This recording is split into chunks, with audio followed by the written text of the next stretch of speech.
ಚಿಕ್ಕಮಗಳೂರಿನಲ್ಲಿ ನೂತನವಾಗಿ ನಿರ್ಮಿಸಲಿರುವ ಬಸ್ ನಿಲ್ದಾಣದ ಶಂಕುಸ್ಥಾಪನೆ ಹಾಗೂ 12 ವಸತಿ ಗೃಹಗಳ ಉದ್ಘಾಟನಾ ಸಮಾರಂಭಕ್ಕೆ ಸಾರಿಗೆ ಸಚಿವ ರಾಮಲಿಂಗಾರೆಡ್ಡಿ ಇಂದು ಚಾಲನೆ ನೀಡಿದರು.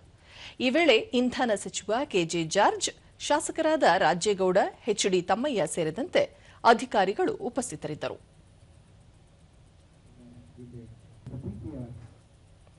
ಬಳಿಕ ಸಚಿವ ರಾಮಲಿಂಗಾರೆಡ್ಡಿ, ಶಕ್ತಿ ಯೋಜನೆಯಡಿ ಈವರೆಗೂ ದಾಖಲೆ ಸಂಖ್ಯೆ ಮಹಿಳೆಯರು ಉಚಿತವಾಗಿ ಪ್ರಯಾಣಿಸಿದ್ದಾರೆ. ಇದಕ್ಕಾಗಿ ರಾಜ್ಯ ಸರ್ಕಾರ 15,422 ಕೋಟಿ ರೂಪಾಯಿ ಖರ್ಚು ಮಾಡಿದೆ. ಕಾಂಗ್ರೆಸ್ ಸರ್ಕಾರ ಅಸ್ತಿತ್ವಕ್ಕೆ ಬಂದ 2.5 ವರ್ಷದಲ್ಲಿ 5,800 ಹೊಸ ಬಸ್ಗಳನ್ನು ಖರೀದಿ ಮಾಡಲಾಗಿದೆ. ಜೊತೆಗೆ 9,000 ಸಿಬ್ಬಂದಿಯನ್ನು ನೇಮಕ ಮಾಡಿಕೊಳ್ಳಲಾಗಿದೆ. ಇದರಲ್ಲಿ 1,000 ಮಂದಿ ಅನುಕಂಪದ ಆಧಾರದ ಮೇಲೆ ನೇಮಕವಾಗಿದ್ದಾರೆ. ವಾಯುವ್ಯ ಕರ್ನಾಟಕ ಸಾರಿಗೆಯಲ್ಲಿ ಇನ್ನೂ 1,000 ಸಿಬ್ಬಂದಿ ನೇಮಕ ಬಾಕಿ ಇದೆ ಎಂದು ಹೇಳಿದರು.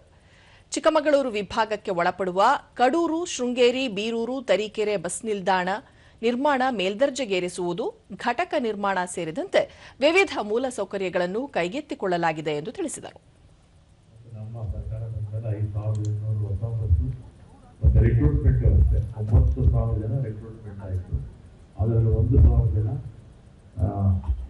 ಒಂದು ಅನುಕಂಪದ ಆಧಾರದ ಮೇಲೆ ಆಗಿರ್ತಕ್ಕಂಥದ್ದು. ಇನ್ನೂ 1,000 ವಾಯುವ್ಯ ಕರ್ನಾಟಕದ್ದು ಪ್ಯಾಕೇಜ್ ಆಯಿತು. ಒಟ್ಟು 10,000 ಜನ ನಮ್ಮ ಅವಧಿಯಲ್ಲೇ ಈ 2.5 ವರ್ಷದಲ್ಲಿ ಉದ್ಯೋಗ ಕೊಟ್ಟಂಗಾಗುತ್ತೆ. ಯಾಕಂದರೆ ನಮಗೆ ಉದ್ಯೋಗ ಕೊಡೋದು ಮುಖ್ಯ ಅಂತಲ್ಲ, ಅದಕ್ಕೆಲ್ಲದಕ್ಕಿಂತಲೂ ನಾವು ಉದ್ಯೋಗ ಕೊಡದೇ